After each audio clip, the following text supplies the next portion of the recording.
Bueno, yo soy empresaria, era empresaria hace más de 30 años. Entonces pues yo trabajaba como atención al cliente más bien.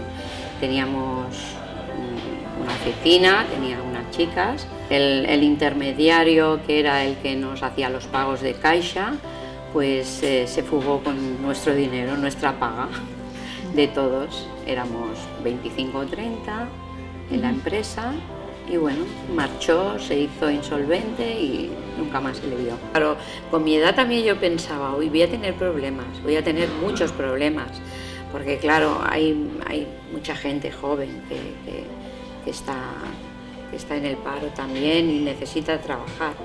Entonces lo vi complicado, por la edad más que nada, porque por trabajar no tenía miedo de eso, siempre he sido muy trabajadora, pero sí que por la edad me frenaba bastante, pero bueno, he visto que sí que puedo.